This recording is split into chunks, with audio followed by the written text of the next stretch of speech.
इस कार्यक्रम के पुण्यार्चक हैं श्रीमती नीलू, संजीव जैन नेताजी, समन्वय जैन, श्रीमती बीना जैन, अमित जैन, राहुल जैन, श्रीमती राशि जैन, शुभम जैन, आनंदपुरी, कानपुर।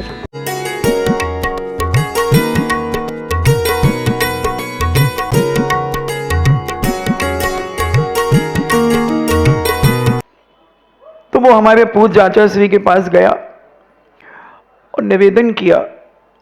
तो वैसे हमारे आचार्य श्री बहुत कम बोलते हैं। उन्होंने बताई अपनी वेदना। आचार्य श्री ने कहा तुम्हारा पुण्य पतला है। वो कहता पुण्य क्या होता है, क्योंकि उसने तो पढ़ाई में जिंदगी निकाल दी थी। वो मंदिर में कुछ जानते ही नहीं था। बोले पुण्य क्या होता है। आचार्य श्री ने कहा तुम्हारा भाग्य, तुम्हारी किस्मत, तुम्हारा लक। बोले इसे गाढ़ा कैसे किया जाता है। तो बोले देखो वो महाराज बैठे ना, उनके पास जाओ। और आचार्य श्री अपने ध्यान में चले गए। फिर उन महाराज ने उन्हें सब कुछ बताया, अभिषेक कैसे करना चाहिए। पढ़ा लिखा तो था, बहुत जल्दी समझ गया। 2 घंटे में उसे सब कुछ समझा दिया गया। अभिषेक करना सिखा दिया, पूजन करना सिखा दिया, सब कुछ सिखा दिया। उसने 15 जगह अप्लाई कर दिया था, मगर कहीं से रिप्लाई नहीं आया था। इंटरव्यू दे चुका था, सब कुछ चेक लगवा दिए थे, कुछ भी नहीं हो रहा था। बेचारे का बहुत दुखी था। अब आचार्य सिंह ने कहा ठीक है, आशीर्वाद। फिर उसके बाद वो बोला महाराज जी मैंने अभिषेक करना सीख लिया है। अगर 5 किलोमीटर दूर भी मेरे घर से मंदिर होगा तो मैं प्रतिदिन अभिषेक और पूजन करूंगा, और अगर 5 किलोमीटर से ज्यादा होगा तो महाराज जी ऑफिस भी जाना पड़ेगा और ये सब करना पड़ेगा। तो आचार्य सिंह ने कहा वही तो मैं सोच रहा हूं कि तुम ऑफिस जाते हो, कैसे करोगे अभिषेक। बोले नहीं महाराज जी मैं ऑफिस से 6 बजे वापस आ जाता हूं। बोले फिर। बोले अब ऐसे तो मैं 12-1 बजे सोता हूं। क्यों इतनी देर क्या कर। महाराज जी मोबाइल चलाते हैं। आप लोग भी ऐसे ही करते होंगे। हाँ वो सब भाई भाई, चोर चोर मौसेरे भाई। और तो बोले जल्दी सो जाऊंगा, जो 12 बजे सोता हूँ मैं 10 o'clock पे सो जाऊंगा महाराज जी, 5 बजे उठ जाऊंगा। अगर 10-15 किलोमीटर भी रहा तो आधा घंटे में पहुंच जाऊंगा, आधा घंटे में वापस आऊंगा, दर्शन करके आ जाऊंगा। देखो सोच लो, नियम लेने के पहले सोच लिया। 5 किलोमीटर का तो पक्का महाराज जी प्रतिदिन अभिषेक करूंगा। आचार्य सिंह ने फिर कहा सोच लो। जैसे तुम कहते ना प्रॉमिस, ना ना ना गॉड प्रॉमिस बोलो, तो फिर बच्चा कहता गॉड प्रॉमिस, जैसे यहाँ भगवान बैठे हो यहाँ पर। तो ये सिखाया जाता क्रिश्चियन स्कूलों में, अपने जैन दर्शन में नहीं सिखाया जाता। और वह देखो मैं बहुत सारी बातें इसमें, छोटी छोटी बातें आपके बच्चों को संस्कारित भी करना चाहता हूं। और उसने नियम ले लिया। आचार्य सिंह ने फिर कहा सोच लो। बोले नहीं आप आशीर्वाद दीजिए, मैं कभी अभिषेक पूजन नहीं छोड़ूंगा। हाँ इतना बीमार हो जाऊं कि पलंग से ना उतर पाऊं तो महाराज जी क्षमा करें, बाकी प्रतिदिन जाऊंगा। बोले ठीक। महाराज ने आशीर्वाद दिया। और जैसे ही वो उनके दर्शन करके बाहर निकला, जैसे ये बहन जी बाहर निकली ना वो केले के छिलके वाले को देखने, तो ऐसे ही वो बाहर निकला उसे कॉल आया किसी कंपनी का, और उससे कहा कि 45 लाख का पैकेज और इस डेट को तुम्हें ज्वाइन करना है। वो दौड़ के फिर वापस गया। तो आचार्य सिंह ने कहा ये तुम्हारे संकल्प का फल है। बोले नहीं आपका आशीर्वाद है। आचार्य सिंह कहते मेरा आशीर्वाद क्या है। बड़े लोग कभी अपने ऊपर कुछ नहीं लेते हैं। था उसका पुण्य, आचार्य सिर्फ एक निमित्त बन गए और आशीर्वाद दिया कि वो सदमार्ग में लग जाए, और उसकी जो इंटेंशन बन गया और उसने संकल्प, आज भी प्रतिदिन अभिषेक पूजन करता है, वो ठाठ से जिंदगी जी रहा है। विनयशीलता और धर्म के प्रति एक आस्था, एक विश्वास अगर हमारे जीवन में जाग जाए तो मैं कहता हूं दुनिया की सारी परेशानियां रफू चक्कर हो जाए। पुण्य हम धर्म नहीं करते, हम धर्म दिखावा का करते हैं। हम एक फॉर्मेलिटियां करते हैं ईमानदारी से एक प्रश्न पूछूं? ये गोल्डन ईदगाह के लोग, पूछूं? वो करो ऐसे, हाँ सच बोलेंगे, हाँ सच बोलेंगे।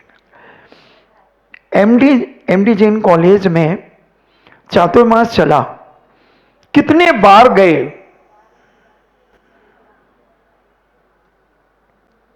कितने बार गए? उंगलियां से बता देना, 1 बार, 2 बार, 3 बार, कितने बार?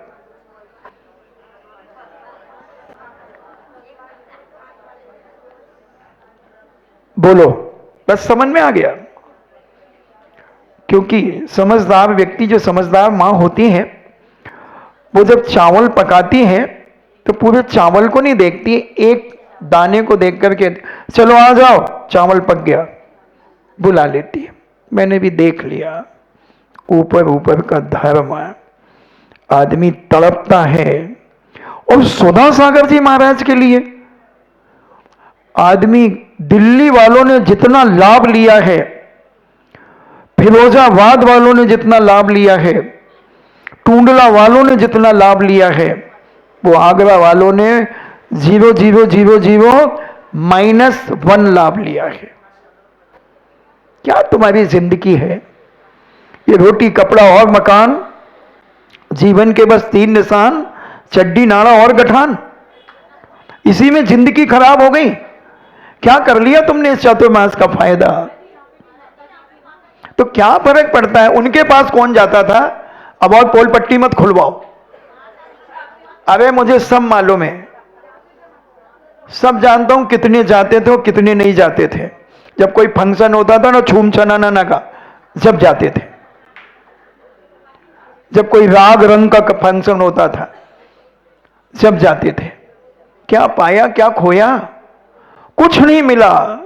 बस इसी अहंकार को मिटाने के लिए मैं आया हूं, और 1.5 महीने से इसी अहंकार को मिटा रहा हूं, और तुम्हें जैन बनाने की पूरी कोशिश कर रहा हूं कि तुम अपनी आस्था सच्चे देव शास्त्रगुरु के प्रति बना करके रखो। तभी जैन, नहीं तो जैन कुल में जन्म लेने से कोई जैन नहीं हो जाता। ये तो वोटर हैं, कॉलम नंबर 8 और कोट नंबर 6, ये उसके नंबर हैं बंधुओं। जैन तो वो होता है, सम्यक दृष्टि वो होता है कि उसके नगर में साधु हो, वो घर में बैठ जाए। असंभव, असंभव, असंभव। कैसे भी होगा, जाएगा, कैसे भी होगा। तुम्हारे जाने आने से कोई फर्क नहीं पड़ता। और सुधा सागर महाराज को कोई फर्क नहीं पड़ता। आओ तो बैल कम, जाओ तो भीड़ कम। पंडाल छोटा पड़ता था, लेने वालों ने लिया। मैं इसलिए ये बता रहा हूं कि अपने जीवन से थोड़ा धर्म से जुड़ो, थोड़ा अंतरंग परिणामों से धर्म से जुड़ो। ये ऊपर ऊपर का दिखावे का धर्म कोई कार्यकारी नहीं है बंधुओं, कोई लाभकारी नहीं है। ये मायाचारी और है, और माया त्रज्ञो नस्य। उमा स्वामी महाराज कहते हैं, मायाचारी करने वाला त्रियंश योनि में जन्म लेता है। गाय, भैंस, कुत्ता, बिल्ली बनता है। एक बच्चा मेरे पास आया, मैंने पहले भी बताया था कि एक बच्चा रोता रोता मेरे पास आया, आगरा का था, और मैं किसी के आंसू नहीं देख पाता। तो मैंने कहा, बेटे क्यों रो रहे हो? बोले, महाराज जी मैं आज तक एरोप्लेन में नहीं बैठा। तो मैंने कहा, कौन सी बड़ी बात है बेटा, एरोप्लेन में बिठवा दूंगा तुझे, दिल्ली तक भिजवा देता हूं, कितने 1000-1500 रुपए लगेंगे, चला जाएगा। बोले नहीं। मैंने कहा, क्या बात? बोले, कुत्ता एरोप्लेन में बैठता है, और जब वो कुत्ता उतरता है तो मुझे बड़ी वेदना होती है। पहले ये बताओ, कुत्ते को ऐसा पुण्य कहां से मिला कि वो एरोप्लेन में बैठता है, और हमारे पापा का इतना पुण्य क्यों नहीं है कि वो हमें एरोप्लेन में नहीं घुमाते? मैंने कहा, वाह, बहुत जोरदार प्रश्न है बेटा। इसमें चाहूं तो मैं 3-4 दिन तक प्रवचन कर सकता हूं इन 2 पॉइंटों पर। मैं उसे समझाना था बच्चे को। मैंने कहा, बेटा कुत्ते ने जो पुण्य किया है, सुनो, कुत्ते ने नहीं किया। कुत्ते के पहले वो इंसान था, उसने धर्म किया है मगर मायाचारी से किया है, दिखावा का किया है, ऊपर ऊपर का धर्म किया है, अंदर से तो कालोच कलुषता से भरा था, छल कपट से भरा था। चार लोगों को दिखाने के लिए बड़ा मीठा बोलता था और बड़ा धर्म करता था, मगर जब मर करके उसकी मायाचारी के कारण वो त्रियंच बना, कुत्ते की योनि मिली। मगर जो उसने ऊपर ऊपर का धर्म किया था, उसके पुण्य के प्रभाव से वो एक सेठ के, साहूकार के, एक बहुत बड़े व्यापारी के यहाँ उसको खरीदा गया और उसकी सेवा हो रही है। सोने की जंजीर है उसकी, डल्लप पिलो का गद्दा है उसका, मखमल की रजाई है उसकी, उसके लिए एक डॉक्टर अलग से है, उसकी पोटी साफ करने के लिए एक जमादार अलग से है, सब कुछ है। ये पुण्य तो है मगर कहलाएगा क्या? कुत्ता। जैसे कभी भाई बहन में झगड़ा हो जाता है और बहन जब पिट जाए तो क्या कहते, मम्मी इस कुत्ते को समझाओ ना। कुत्ते, तो कुत्ता शब्द अच्छा है या बुरा? बताओ। बुरा। तो तुमने धर्म भी किया मगर मायाचारी और छल कपट से किया, अहंकार से किया, तो मरकर के वैभव तो मिला, वैभव तो मिला, मगर क्या बने? कुत्ता। और कुत्ते की पत्नी कौन कहलाती, मैं अपने मुंह से नहीं बोल सकता। समझ लो, समझ लो, सोच लो जरा। अभी तक जो किया कोई बात नहीं, सुबह का भूला अगर शाम को घर लौट के आ जाए तो मैं उसे भूला नहीं कहता, मैं उसे डिज्नीलैंड का झूला कहता हूं। यानी जब जागे तब सवेरा। आज से अपने अहंकारों को तिलांजलि दे दो, आज से अपनी मायाचारी को छोड़ दो, तुम्हारा जीवन पवित्र हो जाएगा। बोले पिताजी के पास इतना पैसा क्यों नहीं है? मैंने, बेटा पूर्व जन्म में तुम्हारे पिताजी बहुत करोड़पति थे, बहुत संपन्न थे, बहुत संपन्न। बोले इस जन्म में क्यों नहीं है? हमने उस जन्म में उन्होंने ऐश किया है, यही आसी की है। गुटके की दुकान पर 500 का नोट पटका है, लावे रजनीगंधा दे 20-25, एक 3X देना बेटा, एक गोल्डन ईगल देना, एक जिन देना, एक रम देना, और ये ताश के 52 पत्ते पे ये फेंके, ये उसे लक्ष्मी का अभिशाप है। तेरे पिता को धन दौलत का अभिशाप है। वो धन दौलत कहता है, अरे पापी, मैं तो पूर्व जन्म के तेरे पुण्य के उदय से आई थी, तूने पूर्व जन्मों में बहुत पुण्य किया था, जिनेन भगवान का अभिषेक पूजन किया था, गरीबों के प्रति दया और करुणा की थी, सबसे विनय से बोलता था, सबका सम्मान करता था, मगर तुझे जब ये धन दौलत मिला, ये वैभव मिला, तो तूने इससे अय्यासी की, ऐश किया, तो उस धन दौलत का अभिशाप है कि 2 टाइम की रोटी से ज्यादा तेरी जिंदगी में कुछ नहीं मिलेगा। मैं आपसे पूछना चाहता हूं कि आपके घर में अगर कोई मेहमान आए और आप उसकी इज्जत ना करें, उसकी आओ भगत ना करें, उससे प्रेम से 2 शब्द ना बोलें, उसे आत्मीय भाव ना दिखाएं, वो दोबारा आएगा क्या? क्या कहना है? पक्का? पक्का? लॉक करूं? पक्का।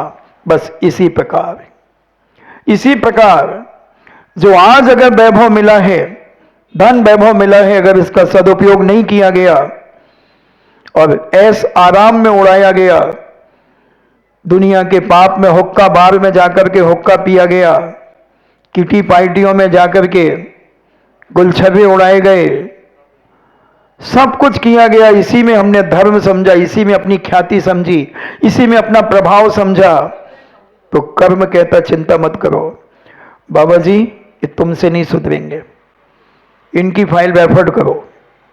फिर वो सल्टाता है फाइल तुम्हारी। और कर्म इतना खतरनाक है कि कर्मों के सामने अच्छे अच्छे सूरमा पानी भरते हैं, अच्छे अच्छे बड़े बड़े ताकतवर, बड़े बड़े सुंदर रूप को धारण करने वाले, बड़े बड़े धन वैभव वाले, बड़े बड़े ज्ञानी, बड़े बड़े तपस्वी, सारे के सारे लाइन पर आ जाते हैं।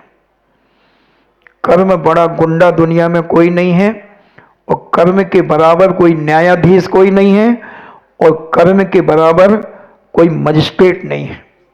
कोई पक्षपात नहीं करता कर्म। पारसनाथ जैसे पिटे हैं दोस्तों, पिटे हैं। 7 दिन तक बिजौलिया में पिटे हैं पारसनाथ। आदिनाथ जैसी ताकत 7 महीने 8 दिन तक 3 अंजलि गन्ने के रस के लिए घूमते रहे। क्या है ये? जिसके जन्म पर, जिसके हैप्पी बर्थडे पर सारे स्वर्गीय देवता चरणों में लौट रहे हैं। कहां गए वो सारे सौधर्म इंद्र? कहां गए सारे देवी देवता? पारसनाथ पिट रहे थे, कहां गई वो पद्मा आंटी? कहां गए वो छेदपाल अंकल? कहां चले गए? पारसनाथ को बचाने क्यों नहीं आए?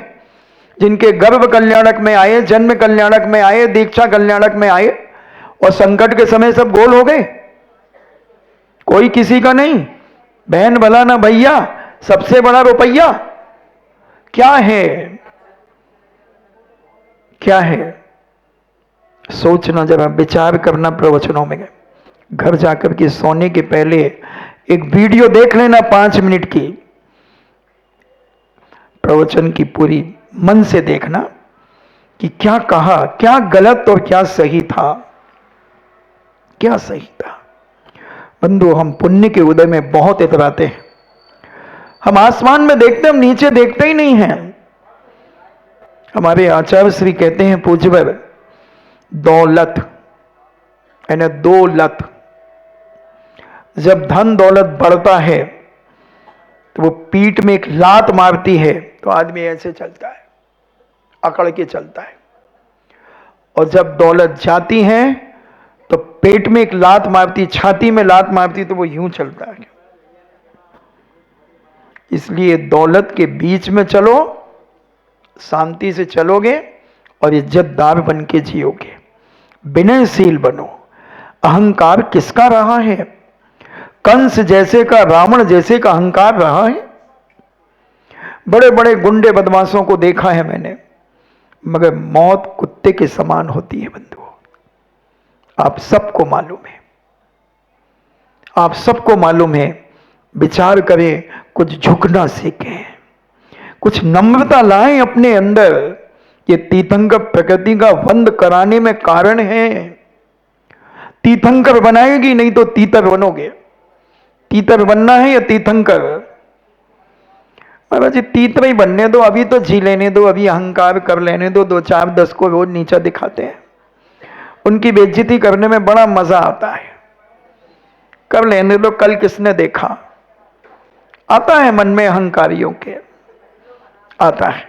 हमने देखा है, हमने अपनी सगी आंखों से यहीं देखा है, इसी भारत भूमि पे देखा है। आपने भी देखा होगा, बहुत बड़े बड़े लोग कहां नीचे आ गए। करोड़पति रोडपति हो गए और रोडपति करोड़पति हो गए। इसी आगरा में हो गए होंगे बहुत सारे लोग। आप अपने ससुरों से पूछना, अपने पिताओं से पूछना, अपने दादाओं से पूछना। बंधु, ये लक्ष्मी, ये धन दौलत किसी की दासी नहीं है, ये पुण्य की दासी है। ये धन दौलत जहां पुण्य है वहां बिछी रहेगी, और जहां पुण्य नहीं है वहां तुम सोना भी हाथ में लोगे तो कोयला हो जाएगा, मिट्टी हो जाएगी।